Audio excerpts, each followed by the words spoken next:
Okay, this is the one that opened the show and was one of the more pleasant surprises for me. It's Mario and Luigi Brothership. It's the first entry in the series in quite some time, and I believe it's the first time that's shown up on Switch. So this is sort of the alternative Mario RPG that sort of ran concurrent to the Paper Mario games. Um, and outside of Thousand Year Door and Origami King, I would say the series is probably largely somewhat better than a lot of the Paper Mario games were. Uh, Yeah. and this time they seem to have adopted a somewhat cel shaded look for the characters, and I guess some of the environments as well. And actually, it looks pretty good. I don't feel like we've ever seen Mario presented this way within an actual shipping game before. So it does have a unique sort of aesthetic going on, but it's a very Yeah. nice looking one. Bright, bold colors. It feels a bit different from normal Mario. I feel like the blue of the sky in particular, it's more like Sega blue versus Nintendo blue, if I you know what you will. mean. You know what I mean? Yeah. It's like I really feel Yeah, yeah, that. yeah. But I mean, are you familiar with the series, Oliver? What did this trailer do for you? I have played some earlier entries, but I think to me that the game that stood out here with reference to this one is actually Super Smash Brothers for Nintendo 3DS, where you had the Oh, same bold black outlines, that's right? right. They did do that for the 3DS Yes, game. yes. Oh, I forgot It about reminded me that. of that a lot, Good, actually. good call. Yeah, I've not really played Yeah. that version much. It looks like really pleasant and easily readable. It's not like some of the other recent Nintendo titles we've seen, like the Mario plus Rabbids games, where they're kind of trying to go for a more PBR type style and more sophisticated Rendered materials, or even Mario. something like Link's Awakening. Yeah, this is not that. This is very cartoony. This is a little bit cel shaded on the characters, like you mentioned. And it's probably a little bit on the simpler side in terms of its visuals with the bold outlining and stuff like that. There's some nice touches here, though, like at about 1:15, where Mario is kind of moving his hammer. He's kind of swinging his hammer around, and it's stretching in the actual geometry. It's stretching. And Squash and that's kind stretch, of baby. squash and stretch, exactly. Love So it. that's kind of a cool effect. There's no motion blur or anything like that, but they are kind of showing that emulation of the persistence of movement in your visual field with that kind of stretch effect. Yeah, I love that kind of stuff.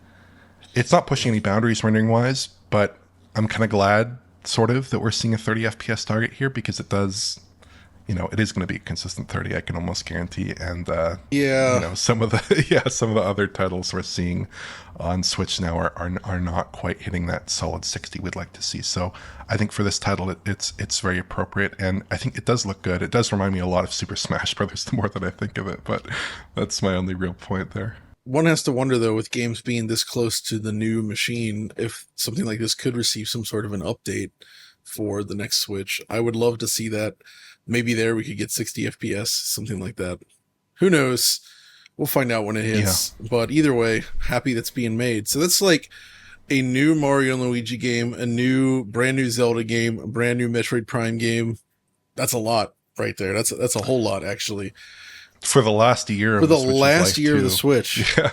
it's just Nintendo's really figured out they've just got their schedules down now that I think having to support handheld and consoles for so long sort of got them geared up to handle just like a huge amount of projects, and they're able to leverage that on the Switch combined with the visual targets they're aiming for to just continuously crank out games from all their different studios and their second and third parties and just get this stuff done in a timely fashion. It's a business Yeah. model that Sony and Microsoft just aren't really engaged with anymore.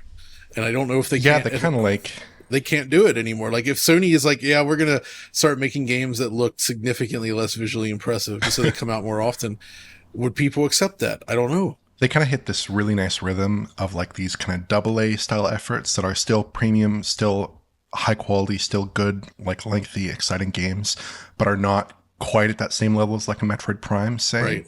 So you have like this Mario and Luigi game, and you have the Zelda game, which is maybe a little bit smaller in scope, slightly. And then you have a lot of remakes as well, like Donkey Kong Country Returns, which we'll talk about shortly, I'm sure, and Luigi's Mansion 2 HD, which is out very soon, as the time of this recording. So you have them kind of mixing in, like just filling up that schedule and pacing everything out. So like every month or two, there's a big new release, something exciting to look at. And that's something that Nintendo has done really well throughout the Switch's entire life cycle. And that isn't fading at all as they move into like No, this cross-gen or next-gen era of Switch development, which we're going to see presumably come about in the next year or so. it's going to be tough though. I hope they can pull this off and they don't get. I would be happy enough if Switch 2's titles were targeting sort of like an evolution of this sort of look, but just higher fidelity in terms of image quality and frame rate, as opposed Yeah. to like having to massively evolve their production pipelines to meet the demands of a more powerful machine. Because it's just not sustainable. Like you can have a few projects like that, and I would say their large scale Zelda games are kind of in that space now, where Hmm. they do take a while to make, but they have enough other stuff in the pipeline that they can kind of keep the ball rolling. And if they're confident enough that they can launch all this stuff still on the original Switch and still have enough software for the new machine, that's nuts.